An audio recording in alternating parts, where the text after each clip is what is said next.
the globe. It's a grassroots movement like none we've ever known.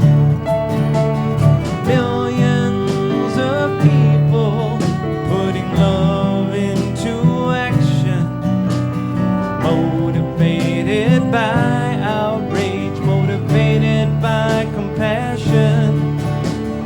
Here we go. May we serve the great dream of the divine. May we serve the great dream of the divine. May we serve the great dream of the divine. May we serve the great dream of the divine. The great dream of the divine is taking hold, calling forth people passionate and bold to embrace the social cause and offer their service. This work for peace and justice is the new form of worship. May we serve the great dream of the divine. May we serve the great dream of the divine. May we serve the great dream of the divine. May we serve the great dream of the divine.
May we serve the great dream of the divine.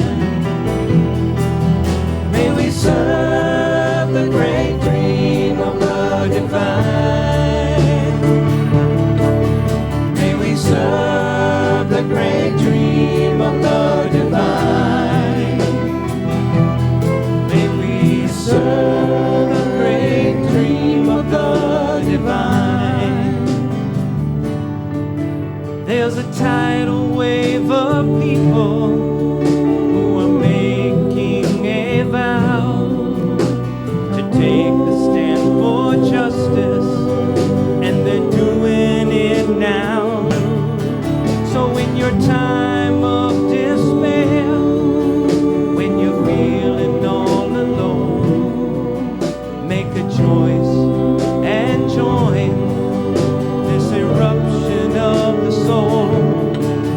Then remember you're part of a worldwide movement for peace and justice and global inclusion. Let's stand if you're able.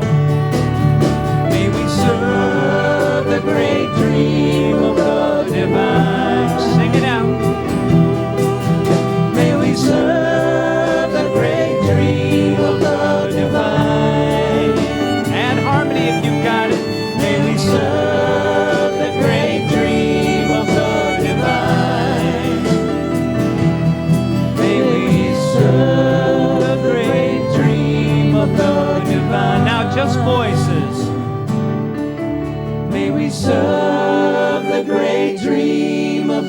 divine.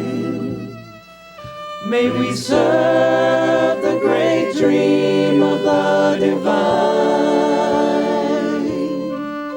May we serve the great dream of the divine. May we serve the great dream of the divine. Little finish here. May we serve the great dream of the divine.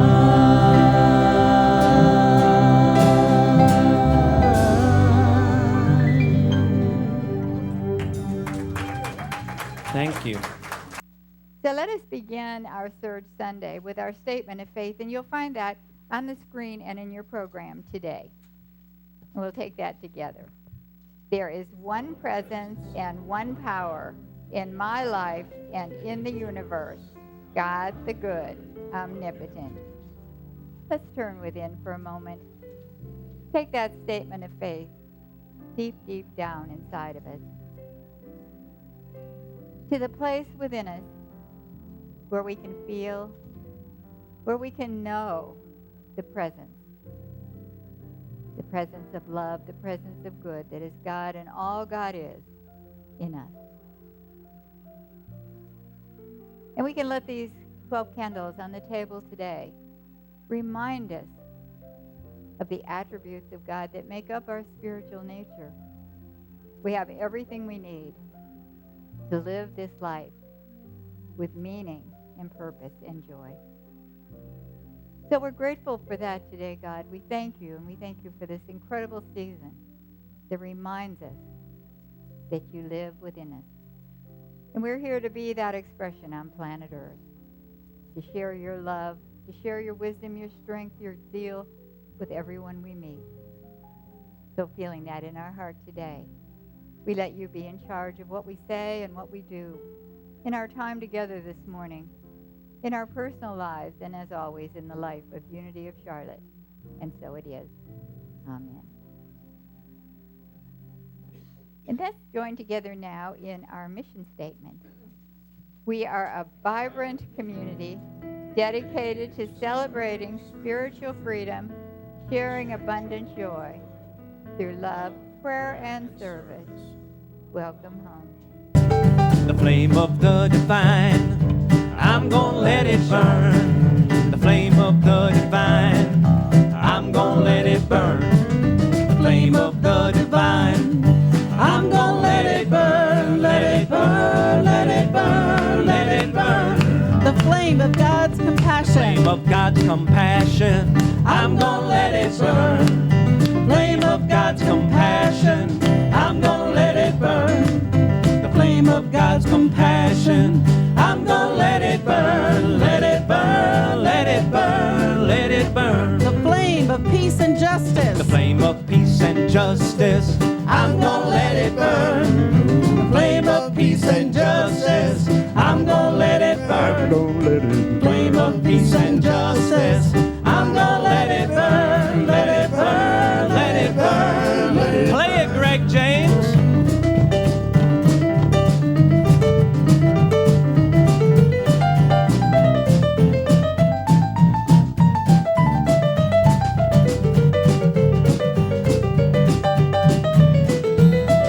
And let's hear what Felix and Scott can do over there.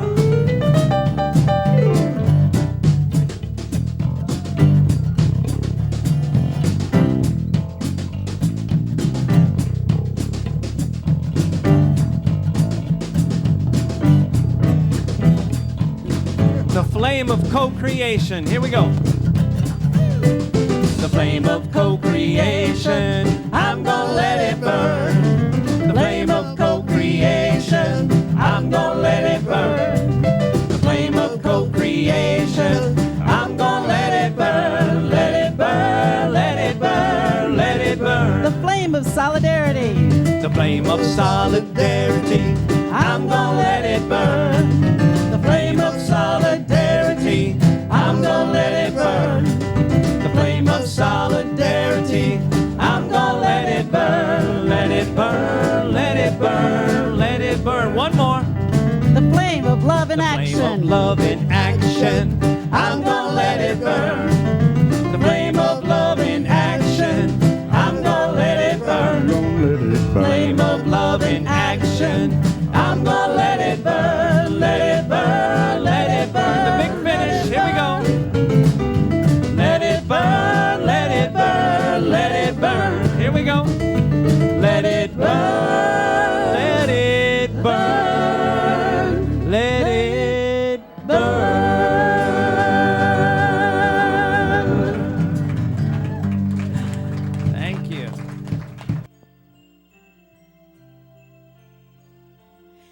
Everything has its season.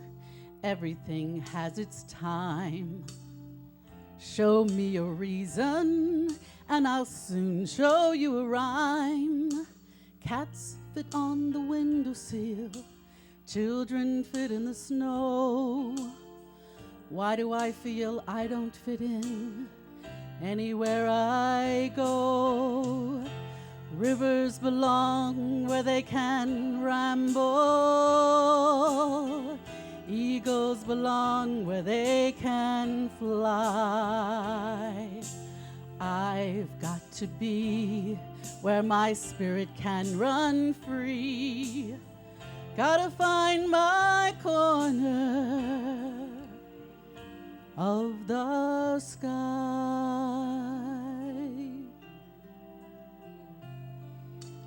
Everyone has their daydreams. Everyone has a goal.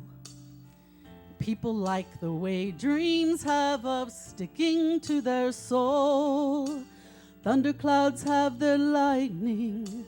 Nightingales have their song.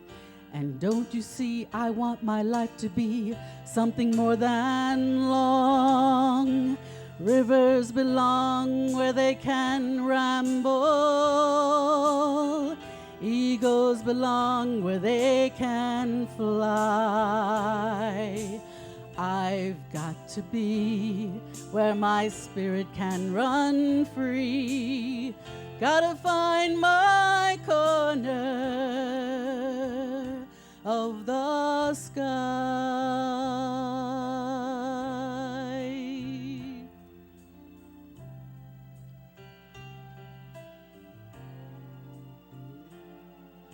So many seem destined to settle for something small, but I won't rest until I know I have it all. So don't ask where I'm going, just listen when I'm gone. And far away you'll hear me singing softly to the dawn. Rivers belong where they can ramble. Eagles belong where they can fly.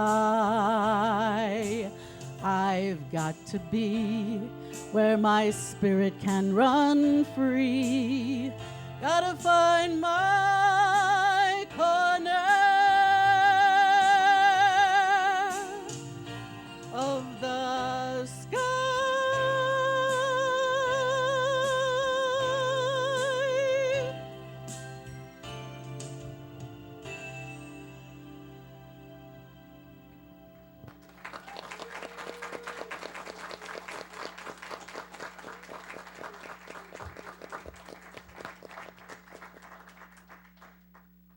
Do a little adjustment here.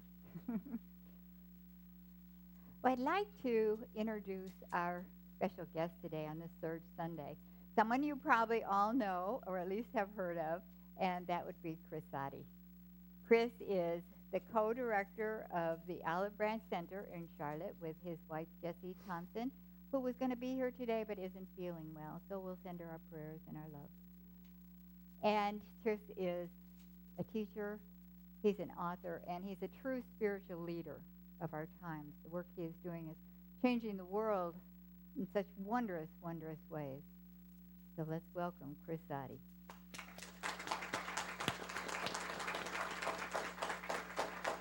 He'll be bringing us our message a little bit later today.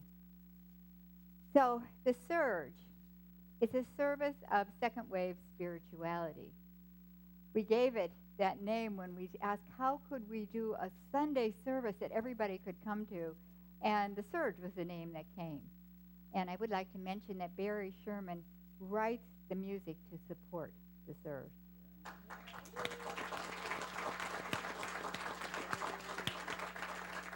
And his wonderful friends help him bring that music alive, so thank you to all of you. The second wave is an evolutionary spiritual movement that's a kind of grassroots still right now in our time, but it's calling us to the love of God, It's calling us to open our passion for justice in our world, and it's calling us to be that love in action. So let's light our candles for, oh, here it is. Let's light our candles to start the surge of second wave spirituality today. I will light the candle. Whoop. I carry the flame. And then we'll light the candle together. So I'll say it first and we'll say it together. I light this candle for our love for God. And then we'll do that together. We light this candle for our love for God and for the love that is God. I light this candle for our passion for justice. We light this candle for our passion for justice. No, not so light. And we'll get it there. And we light this candle for the sacred activism that is love in action. We light this candle for the sacred activism which is love in action. So this is the Sunday between Christmas and New Year's. And you know, it is the perfect Sunday to have the second wave surge. Because every year when the Christmas season comes, what happens is our generous, open heart shows up. And we become generous, joyous givers. We share what we have so everyone will have something they need for Christmas. And that can continue on through the year. But what it's like at the Christmas season is a glimpse of living in second wave spirituality. Because we're there for each other. It's like loving one another, and we get that experience of it at Christmas. What it would be like to live in a world where we all practice this second wave spirituality. So the Christmas season is about over, and the New Year is coming. It's just ahead of us.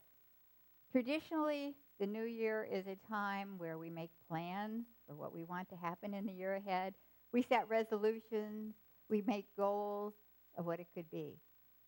But this year, as 2014 dawned, if we could make a resolution to keep that love of Christmas alive and the spirit of Christmas alive all year, and we could make a resolution to wake up our passion for a better world where justice and solidarity and equality prevail. And then if we could actually say in our heart, I want to become love in action.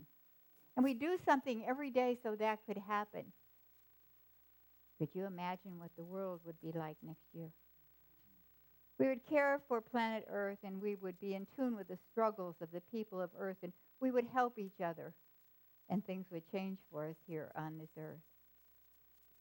So open your hearts and open your mind to the second wave today. We're going to welcome it in with a responsive reading, and I will lead that today. The words are in your program this morning.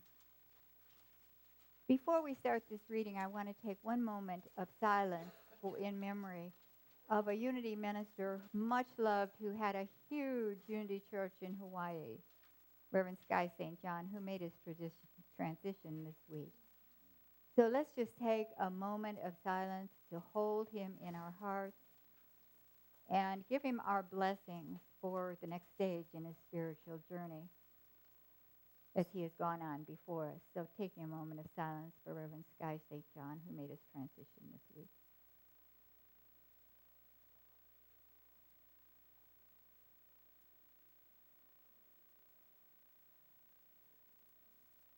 We'll say thank you to God for the great work he did on this earth and the work he will continue to do as he moves on.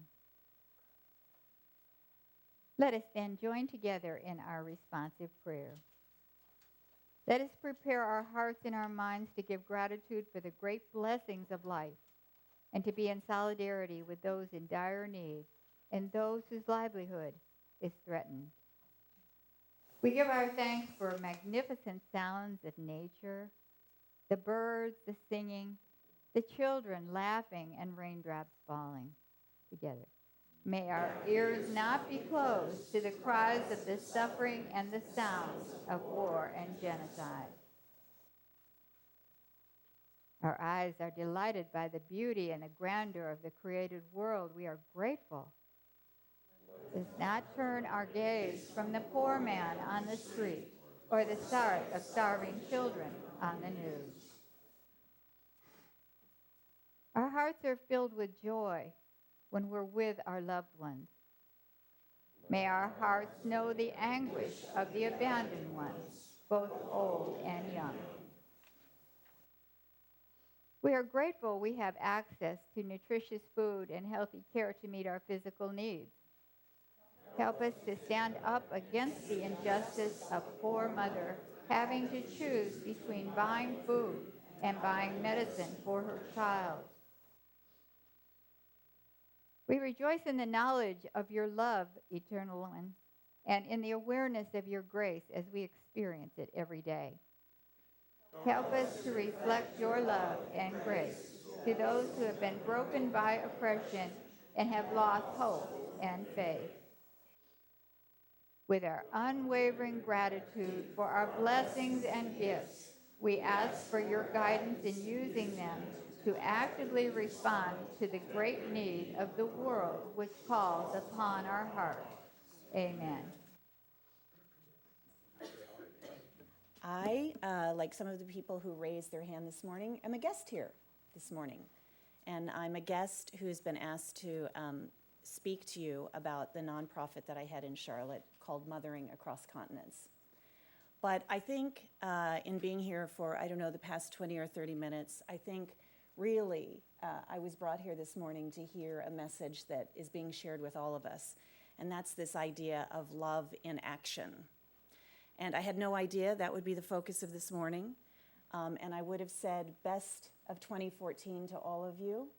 But I think perhaps the guidance of love in action is the thing that I want to wish for myself and wish for all of you in 2014 before I begin my remarks, that we really could love, as you said, Nancy, live every day as if it's a day of love in action. That is not, I've been asked to tell you a little bit about what Mothering Across Continents does as a nonprofit in Charlotte. And if you were sitting at home on Christmas Day at 10 o'clock watching the news, WSOC TV in particular, and I've actually discovered most people weren't, but if you were, you would have heard from the anchorman and the reporter that Mothering Across Continents is a nonprofit in Charlotte that is dedicated to serving children around the world, is what they said, which made it sound like we were in 199 countries or 198 countries, whatever the country count is currently. And that's not quite true. What's true is we're a nonprofit in Charlotte dedicated, I guess, to the idea of love in action by serving at-risk children and orphans who wouldn't otherwise have access to education. And we actually have existed in Charlotte for about 7 years. And indeed, of this idea of love in action, there are several people in the room who actually played a very instrumental role in the creation and nurturing of Mothering Across Continents. My co-founder of Mothering Across Continents is in the room, Dr. Lyndall Hare. Barry Sherman, who you heard sing this morning, has been an amazing support and encouragement to Mothering Across Continents since it began, and he's also a great source of humor and friendship to my husband and I. Cindy Bolero is an amazing director of communications with Mothering Across Continents. And Chris, we haven't had a chance really to connect, but Chris and I keep trying to connect so we can see the overlap and the connections between what he does in the world with regard to peace and what we do with Mothering Across Continents. So what is it? Well, about 7 years ago, I could say but I think it's really sort of Lyndall and I wrote a piece in the Charlotte Observer that said, we're the 19th largest city in the world, in the country, Charlotte is. We're the 19th largest city in the country now. And we often speak about being world class. And the question we posed is, what does it really mean to be world class? And our answer, it was a rhetorical question, our answer was, to be world class means that you also engage with issues on the world stage. And one of the issues that we wanted to propose as an issue for us all to take note of, or care about, or become engaged in if it moves us, is how to serve orphans and vulnerable children, particularly with education. What we didn't know 7 years ago, when we just sort of said this out loud in an article or an opinion piece in the newspaper, was that it would take us on a journey to be providing projects of education, of an educational nature in now 10 countries: Rwanda, Haiti, South Sudan, Liberia, Tanzania, and I could finish the list of 10 for you. I could also say it's taken us on a journey of looking at the role of education and who does and who doesn't get education, even in our own backyards in the United States. So I count the United States in that list of 10 countries. Along the way, what we've learned is there still are millions of children in the world who don't have access to even the most basic education. And by not having access to even the most basic education, they don't have access to something that obviously this gathering is standing for. And this gathering is standing for a world, as I saw on the cover of our guide, if you'd like to look at it, is a world that works for all. So the purpose of Mothering Across Continents in the past 7 years has become to provide education in places, communities, for children where they don't have access to education, and therefore, in many ways, the world doesn't work for them. It can mean providing scholarships in Rwanda. It can mean vocational training for young women in Haiti who wouldn't otherwise have access to education. And in the most recent and sort of graphic case, it means trying to provide education in South Sudan even, the newest country in the world, where only 2% of boys and 1% of girls in some quarters have access to education, and a place where, without education, every day the country is at risk of conflict and upset. And if you've been following the news at all in the past couple of weeks, for 2 weeks now, the newest country in the world, South Sudan, has been in distress, conflict, unrest. Unrest that revolves around politics, unrest that revolves also around ethnic and racial divides. And we have a strong belief that these things, these points of distress, usually emanate from a lack of education, and the kind of education that builds bridges, that builds understanding, that builds tolerance, that builds the ability to think and reason and reach out. So that is what Mothering Across Continents does. And this morning, when you leave, we've tried to bring Mothering Across Continents to you in a special way. I often get asked, well, you're doing all of this work in all these other places, all these other communities, all these other countries. What about our own backyard? What about Charlotte? What about the United States? And what I often say is I care greatly about these gaps in my own backyard, but it's also an issue that's much bigger than me or much bigger than Mothering Across Continents, so we have to find our place to do what we can do. And so the place that we found is to help be a source of education or global education in schools in Charlotte. And as a consequence, there are now, we've worked with about 16 schools in Charlotte, 10,000 students to learn about the issues that unite us or divide us, to learn about the issues that create conflict or diminish conflict. And as a consequence, about 2,000 students in Charlotte in the past year have painted T-shirts that express issues of unity, issues against conflict, issues that they think if we know more about them and care more about them can actually, if addressed, create a better world. So we've brought a small portion of those T-shirts for you to see today. They're out in the hallway. You'll meet our education program manager, Elizabeth Peacock.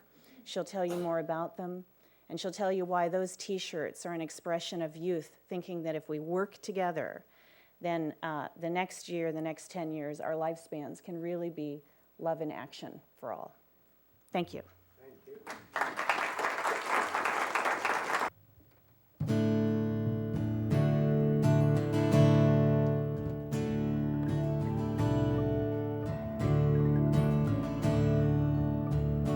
Great Spirit, grant me a vision that I may not go wrong.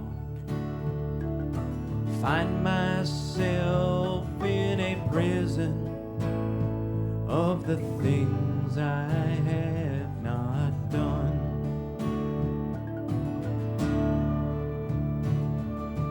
Teach me the secret, clear my eyes that I may see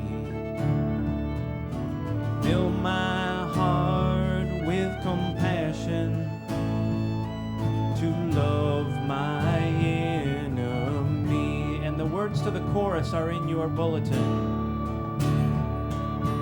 Winds of life blow in four directions.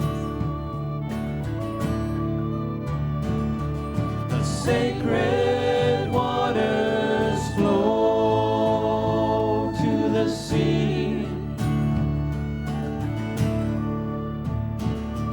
The eagle flies as high as any mountain.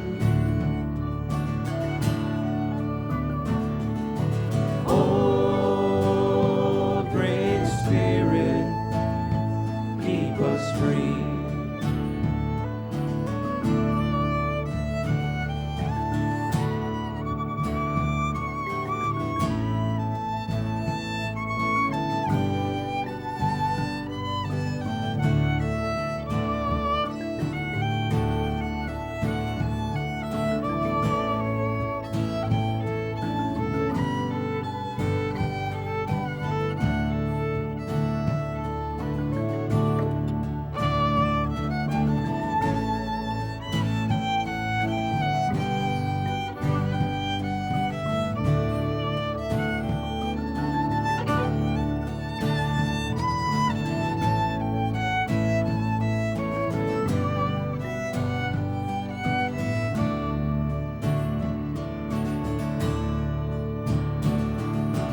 Winds of life blow in four directions.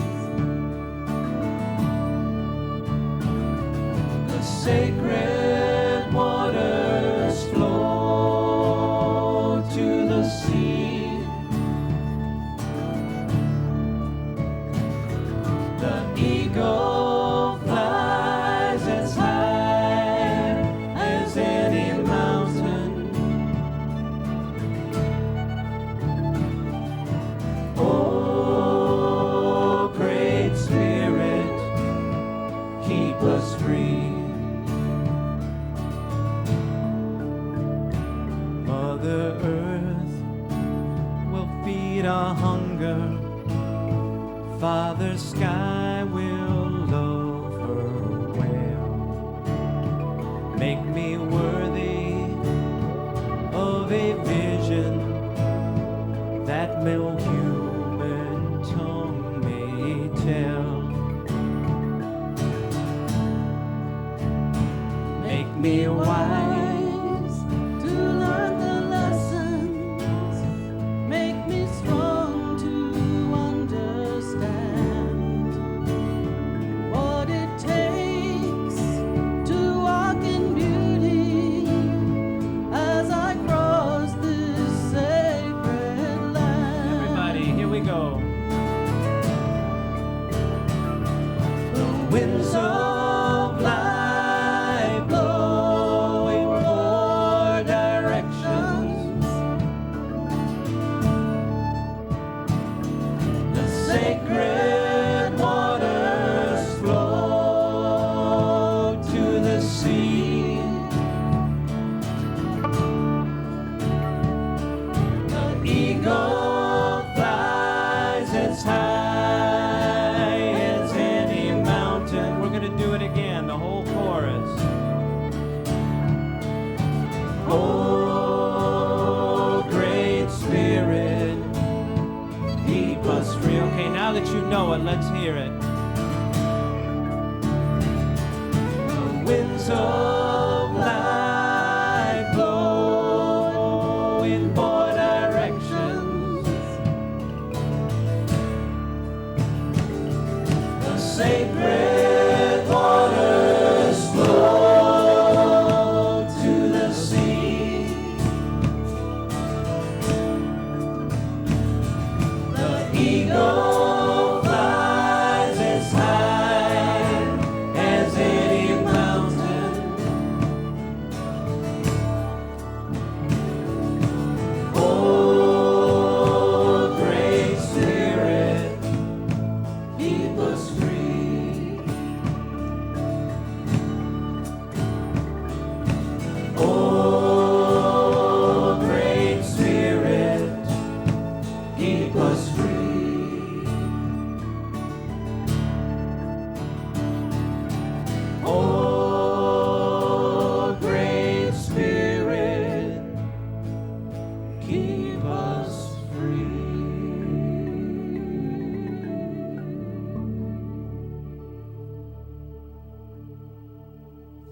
a special hand for Jesus. Thank you.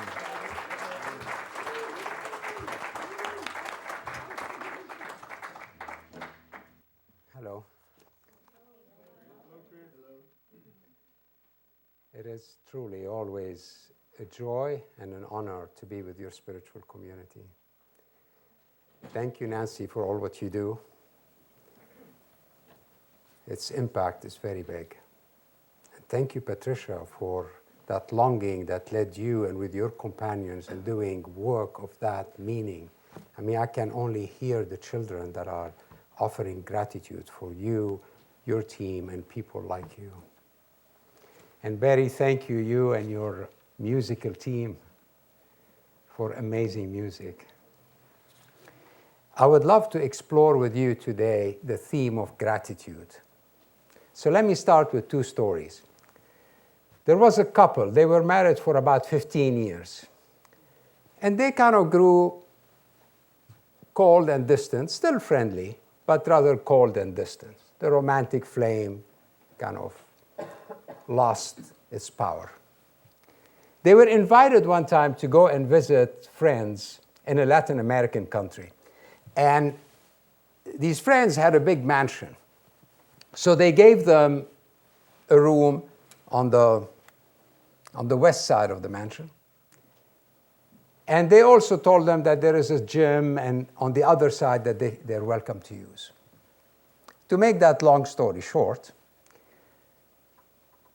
the husband would take a walk about 5 o'clock when the sun would start setting at that time, 5 to 6 o'clock. And he would go by that other side of the mansion, and he started seeing like the silhouette of a woman dancing. And he got so intrigued by that. He couldn't fully see it, but he could see the woman dancing. And so he came back the second day and the third day, and he would always see her dancing, and he was so taken by her. And by the 10th day, he said, oh my God, I'm really falling for this woman. She is so gracious, she is so beautiful, the way she moves. And he said, well, you know what I'm going to do? I'm going to get really close and see who she is. So he gets really close, and he sees that it was his wife. And he falls down on his knees, and he starts crying. And that evening, he comes to her, and he says, I want to spend the rest of my life offering you gratitude. Just gratitude for who you are.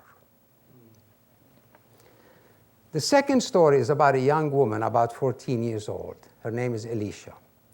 And Alicia was in the hospital for a long month. And she was struggling with a very dangerous cancer. And quite painful. Yet the doctors were astonished that most of the time Alicia had such a beautiful spirit and was being nice to everybody that comes to the room, and even asking the doctors, how are you doing today? How was your day? And are you working hard? And so on. And they were astonished by this young woman who was perhaps at the brink of death and with so much pain, and yet giving so much. So one day, one of the young doctors came to her and said, Alicia, what is your secret? What is your secret? I want to know. How can you do that? She said, you know what? My mother used to tell me, the first thing you do when you wake up, offer gratitude. And the last thing you do before you go to sleep, offer gratitude. And this is what I do, even at the hospital. I wake up in the morning and I offer gratitude. And I go to sleep and I offer gratitude. Rumi, the Persian poet, the mystical Persian poet, said, what you cultivate, you become. By cultivating the practice of gratitude, we become living beings of gratitude. That's right.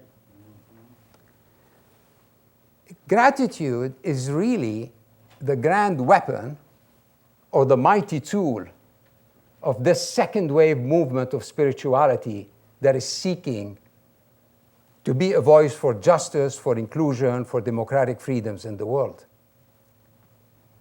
And we will talk a bit more about that. I want to read you a quote from a book to be published of mine on relationships. And it says, "Dance widely in the flame of love. Become a grateful burning bush, burning with gratitude. Lose yourself to love when gratitude beckons you to the chambers of delight. Only when you have torn every veil that protects you will you know the ineffable embrace of love. Do not protect the stern image of who you are. Let gratitude sculpt you into a Mary, into a Jesus. There is a vulnerability more precious than any strength. It is the vulnerability of offering gratitude to the beloved companions of our journey with no conditions and with no holding back. Leave the bargaining for later. Let the kiss of tender gratitude become everything, and let God envelop your giving heart with her robe of majesty." I would like to start by offering a prayer of gratitude. And I want to offer a prayer of gratitude for 3 people who have been a wonderful light, a worldwide light for this second wave spirituality. The first is Nelson Mandela.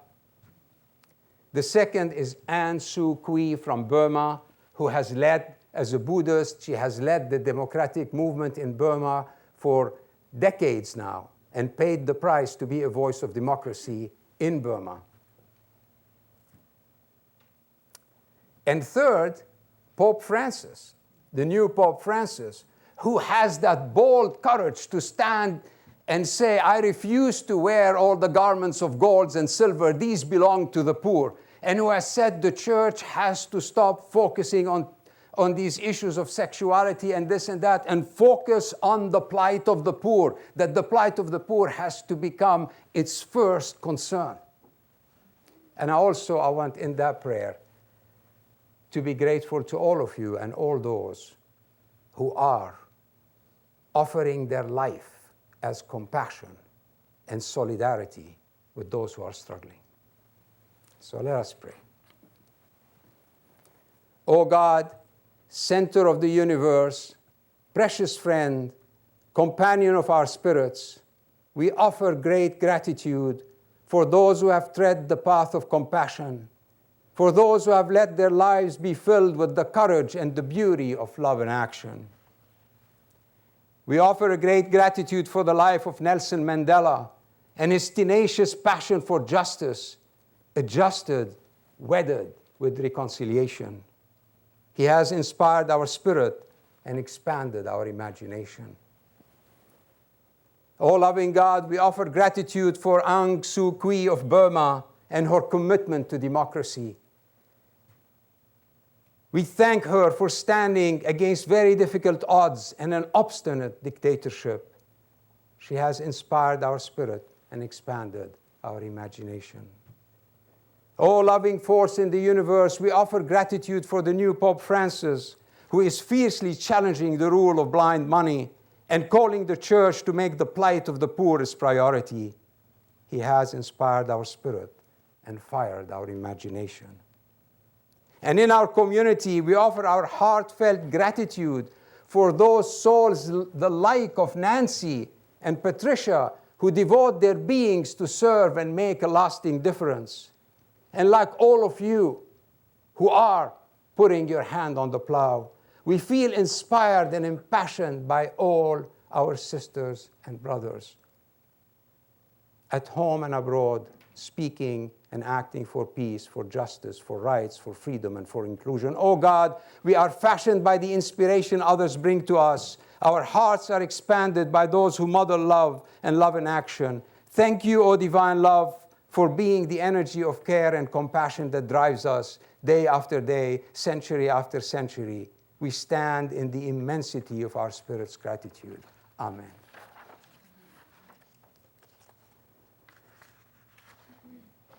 So I would like to put a couple of thoughts on gratitude, and then I would like to briefly go over 7 essential gratitudes that I think can really empower our life. And by practicing gratitude, it can empower us. and empower us to be able to stand for peace and justice. Because as we all know, standing for peace and justice, if it is on a humanitarian level, or if it's on a political level, on a social level, or an economic level, is hard and difficult. It's a struggle, it's a challenge. And it has its defeats, it has its disappointments. And we need to be able to have a strong spirit that allows us to keep on going and going and going.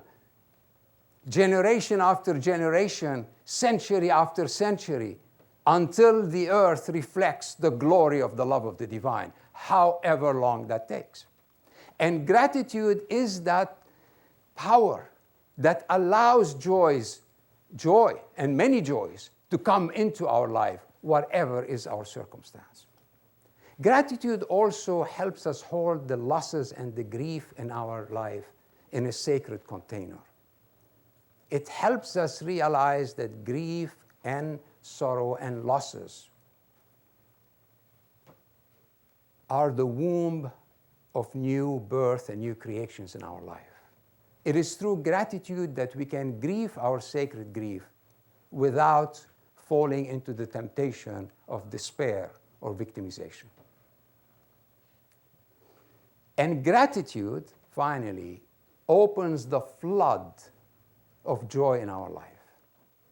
They also make us realize how much we are made by others, how much the best in us is fashioned by others, how much we are connected and one with others, how much we owe to others. Yes, we are a living debt. All what I am has been fashioned by my grandparents, by my parents, by school teachers who put their heart out, by ministers who spoke words of soul, by songs written, by hugs you gave me, by words I heard spoken by Nancy and others, by music I heard by our beautiful guests here. It's like we are pieces of clay that others fashion us.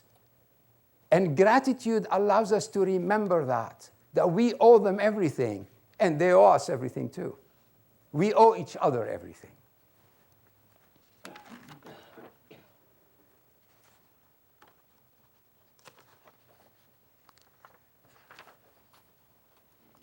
Gratitude, finally, is a falling back in love with the earth and life itself. It is like the husband who fell back in love with his wife. Second wave spirituality is about rediscovering planet Earth and how planet Earth is an amazing, mysterious gift in which we live, and falling back with the earth. And it is falling back with life itself, in spite of all its pain, in spite of all its challenges, in spite of the great grand struggle that we are part of.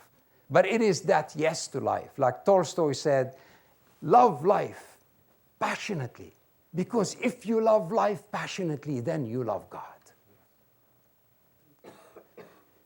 And as I said before, gratitude is not only a wonderful gift for others, gratitude transforms us.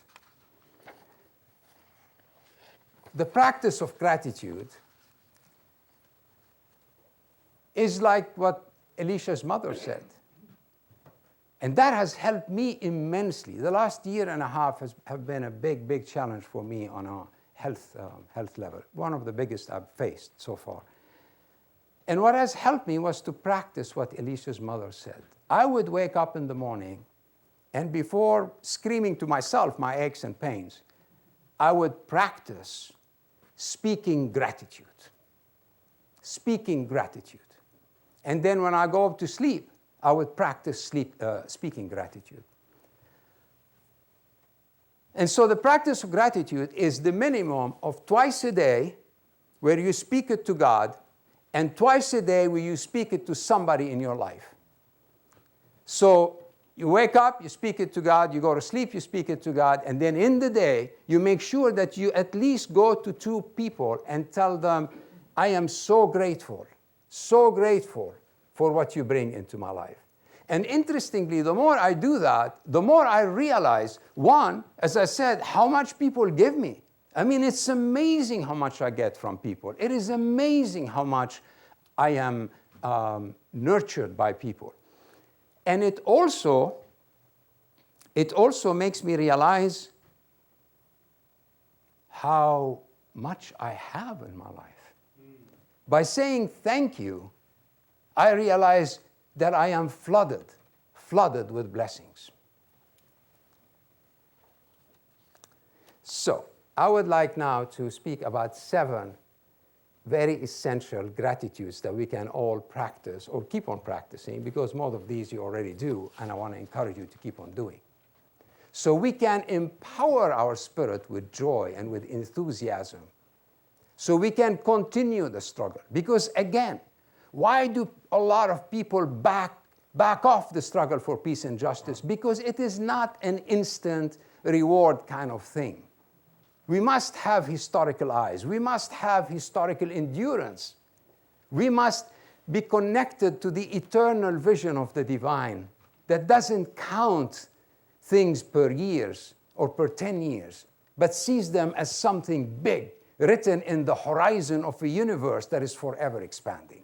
And to do that, we must participate in the joy of the divine and the amazing joy of being alive. And gratitude, I believe, is the way for a lot of us to enter that joy. So the first gratitude is to be grateful that we are alive, that we partake in this thing called life, that no one knows what it is. We know there is life, and nobody can define it, neither theologians nor scientists. But we are alive. We are part of something called life. And not only are we alive, we are part of this grand, amazing, resplendent thing we call the universe that is all around us. It is really astonishing that when a lot of people are asked, how many times do you think about the universe and its beauty and its majesty? A lot of people say, very rarely. And yet, if you think about it, we're surrounded by that universe. This is the room we live in. We are surrounded by the universe. Not only by the moon and the sun and the stars, but by billions of galaxies that have billions of stars, multicolor, buzzing with energy, buzzing with possibilities, and ever expanding. And we are part of that. We were created through the universe, and we live through the universe, and we are part of that amazing greatness. So that's already a great gratitude there, to say, thank you for being part of this amazing universe made of 1 billion galaxies with 1 billion stars, more than your mind and mine or any computer can hold. And we are part of that. We are part and parcel of life and the universe. Second, to offer immense gratitude for your own spirit. That unique spirit that says who you are. That spirit that makes you walk the way you walk, talk the way you talk, love the way you love, give the way you give, do what you do and not do what you don't do. That spirit that defines you. That spirit that is an incarnation of the divine spirit in you as you. So the second gratitude is to be so grateful for the spirit that lives in you and that bears your name. Yes, your spirit has lacks. And yes, your spirit goes through difficult times in life. And your spirit is not everything. It is you, though. And to be able to reclaim that incredible joy of being who we are. And freeing ourselves from all the shaming that who we are is something fallen, broken, damaged. And to realize that offer gratitude for the power of the divine and the longing of the divine that lives through our own spirit. Amen. And do a dance for your own spirit if you want to be bold. You know, stand up in your room, maybe close the door or not, but dance to your own spirit to realize who you are in the world. Third, gratitude for our bodies. Yes, the body, this. Gratitude for this amazing body. You know, it's funny, there was a story about some aliens that came to check out the Earth.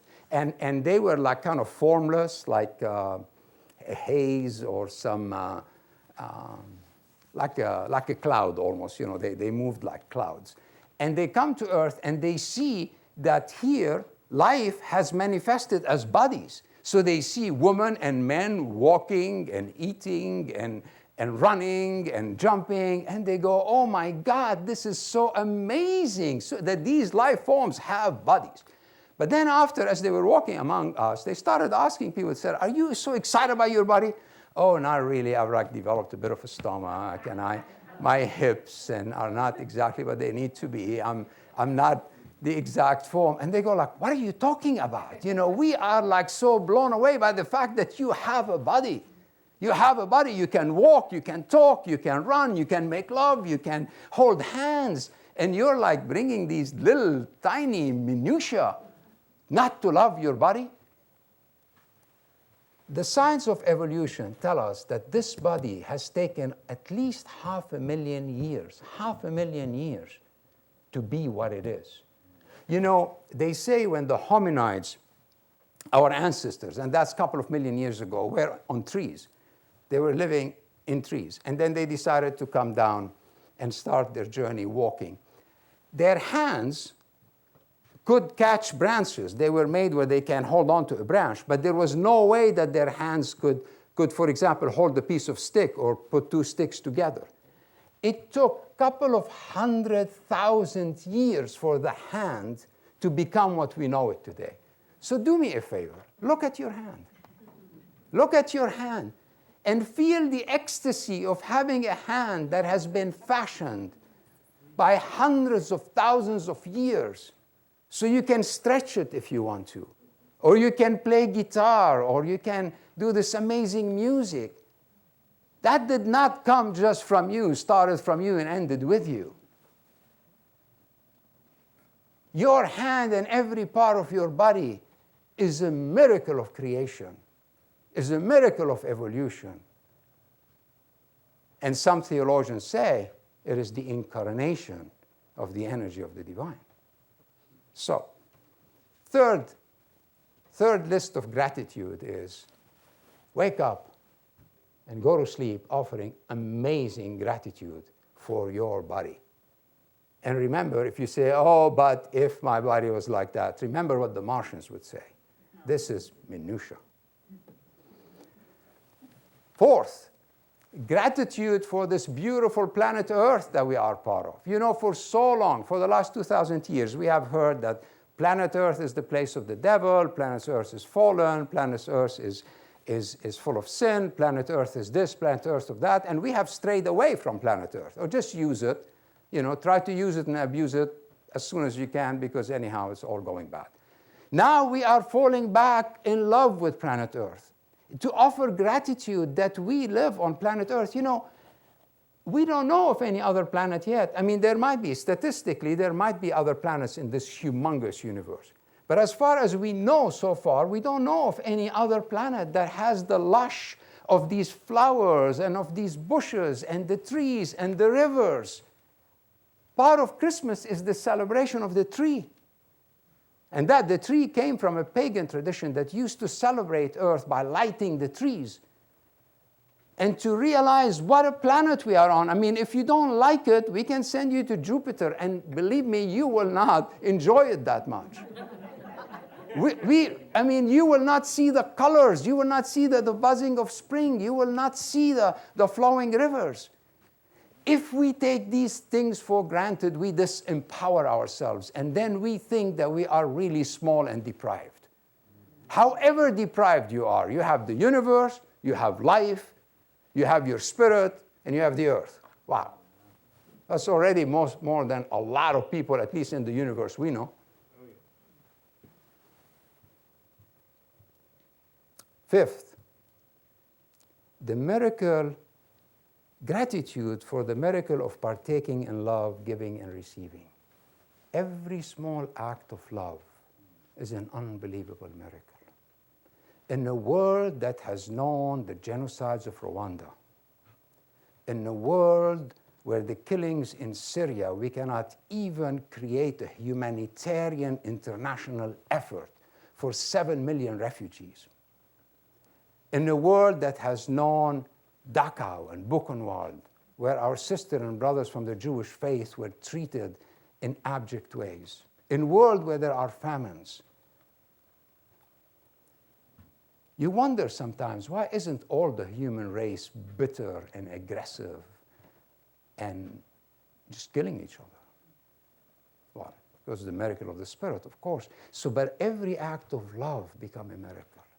Every small act of love, every one person that comes to you and gives you a word of support or a word of caring or holds your hand, we have to realize that is a miracle.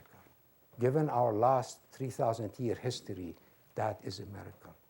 And to be awed by the gratitude of love, to be awed by the gratitude of friends that love us, mates that love us, companions that care for us, and that we are able to give love and to receive love. And to really metaphorically go down on our knees every time any one of us receives a bit of love, because that bit of love is a miracle of miracles. A miracle of miracles. When I grew up, I took the idea of love for granted, that everybody was going to love me. And I also thought that everybody will not love me, so I had both extremes. But then I started to realize anyone that brings me a tender word is actually creating a miracle. And I need to be unbelievably grateful for that. Unbelievably grateful for that. 6,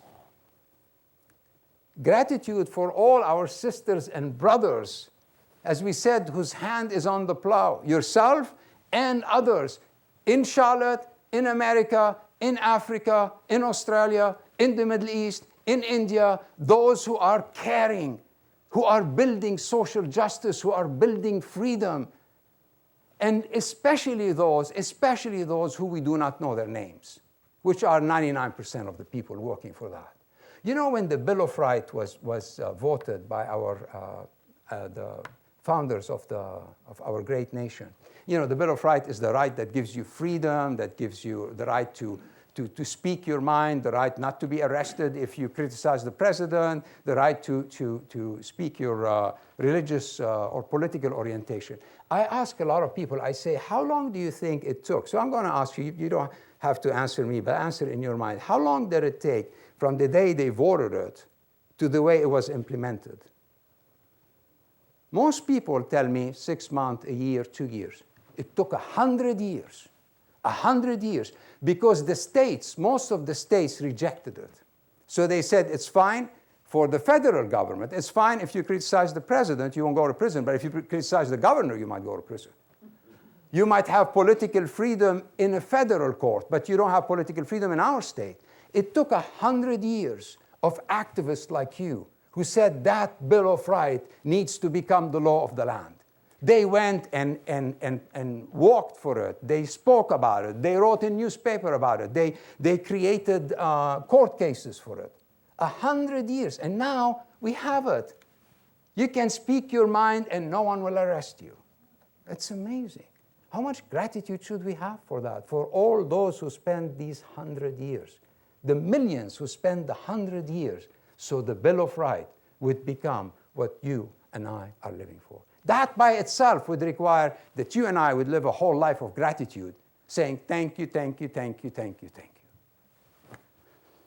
And seventh, this is what Barry and his wonderful team were singing for us, that we are part and parcel of an unbelievable dream. And that is the dream of the divine, for an earth that will one day reflect the glory of the divine, the glory of love, peace, justice, democratic freedoms, inclusion, respect for all, justice. And that is the dream of the divine, and you and I are participating in that dream. You know, it's like if I would tell you the president has created a think tank, and you were invited to be part of that think tank. And you're going to be part of the intimate think tank of the president. I mean, unless you're against him, you would feel very excited. You will go tell all your friends, gosh, I'm part of that think tank. Can you believe it? I'm going to go there with the highest authority and speak about the dream of the president for our nation, where we are part of that think tank of the divine. Those of you and those who live from the heart, we are part of that dream of the divine.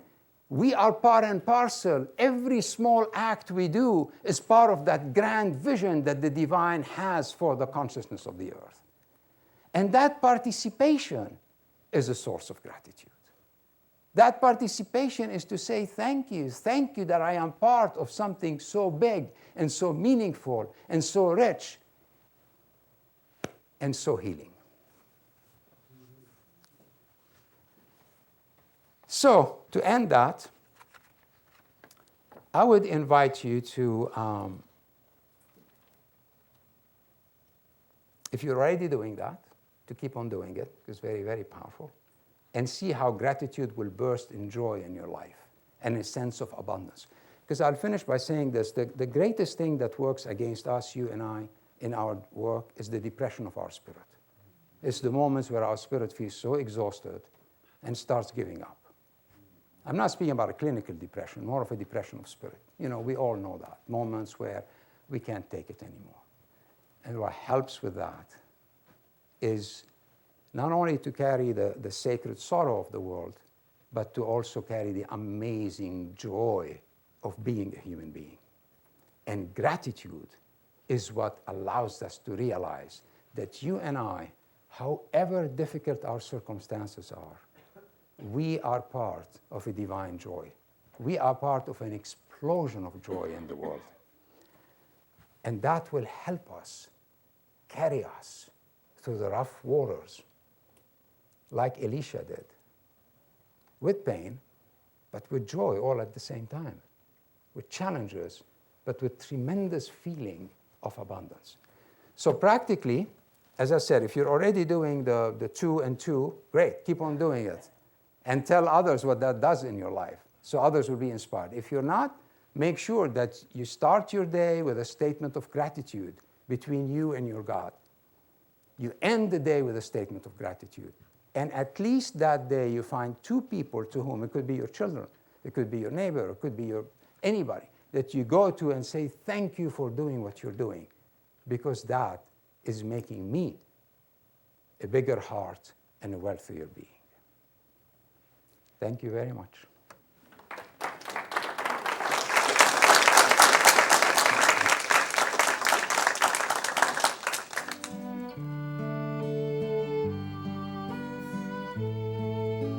I want to invite us to close this talk on gratitude with a prayer.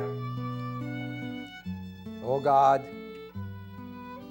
oh great love of the universe, we say glory to the universe from whence we came. Homage to the earth where we walked our first steps. We live surrounded by a splendid mystery. We are the children of space, and yet the offsprings of time beyond time.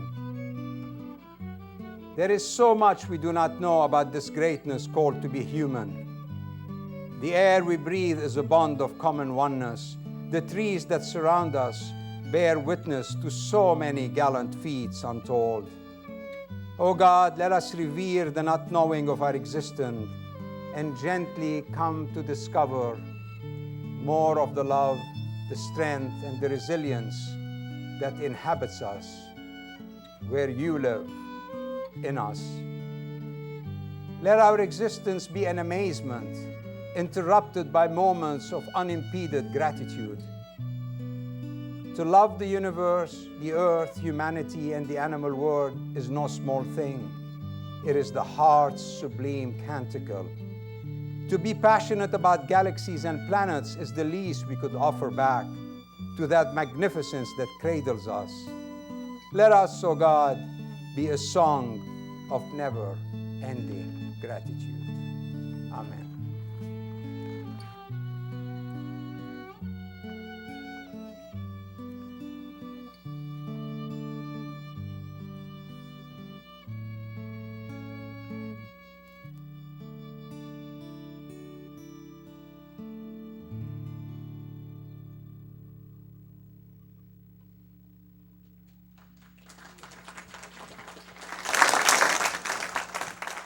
So continuing on in the spirit of gratitude, I'd like to express the gratitude to our Silent Unity prayer team.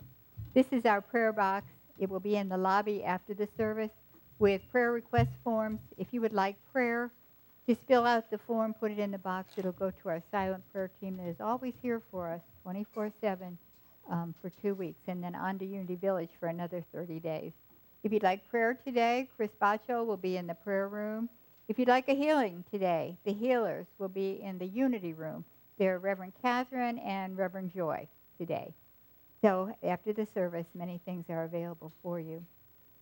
So this is our time now to go to our joyous, generous, grateful heart and to give in our offering today to Unity of Charlotte to support the building that we have here with great gratitude that we can have the programs like we've had today, and also to support the work that Spirit is calling us to do in the world. So I'm going to invite you now to take your tithe, your offering, your donation today, hold it in your hands, and we'll join together in our offertory blessing.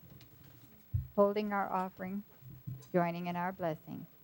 Divine love, as me, blesses and multiplies all that I have, all that I give, and all that I receive. And so it is. Amen. Despite the state of our world, I still vote yes. I vote yes. 'Cause I believe in the human spirit, I must confess. Must confess. If I said humanity is pregnant, would you think I'm insane? Think I'm insane. And all our strife and struggle are the labor pains. Labor pains. Look ahead to the distant horizon. See the phoenix all aflame as she's rising. From our wounds come a future alive and yearning. We gotta keep the fire burning. Keep the fire burning. Keep the fire burning. Keep the fire burning. Never doubt for a moment what a few can do. You can do. Just look throughout our history if you need some proof. Need some proof. Small groups of people always lead the way. Lead the way. Small groups of people dawn a brand new day. Brand new day. Look ahead to the distant horizon. See the phoenix all aflame as she's rising. From our wounds come a future alive and yearning. We gotta keep the fire burning. Keep the fire burning. Keep the fire burning. Keep the fire burning. Keep the fire burning. Keep the fire burning. I think Nancy is gonna come back up here. Keep the fire burning. Keep the fire burning. Keep the fire burning. Keep the fire burning. Keep the fire burning.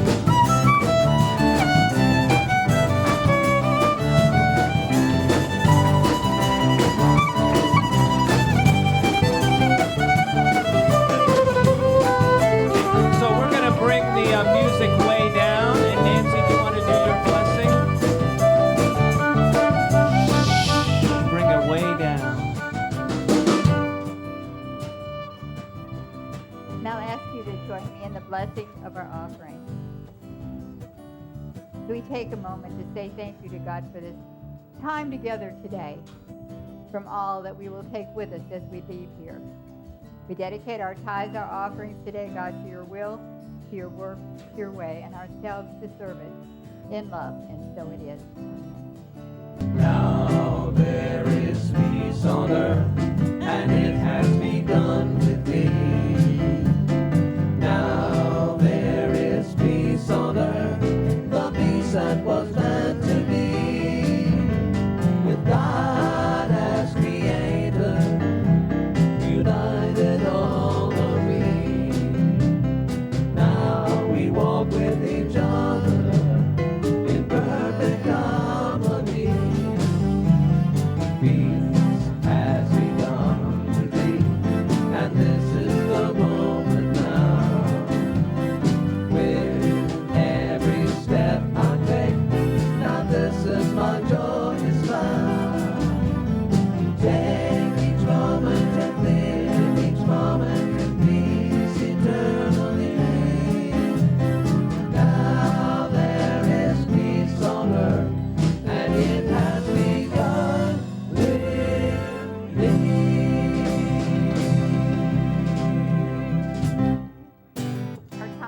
together to be love in action.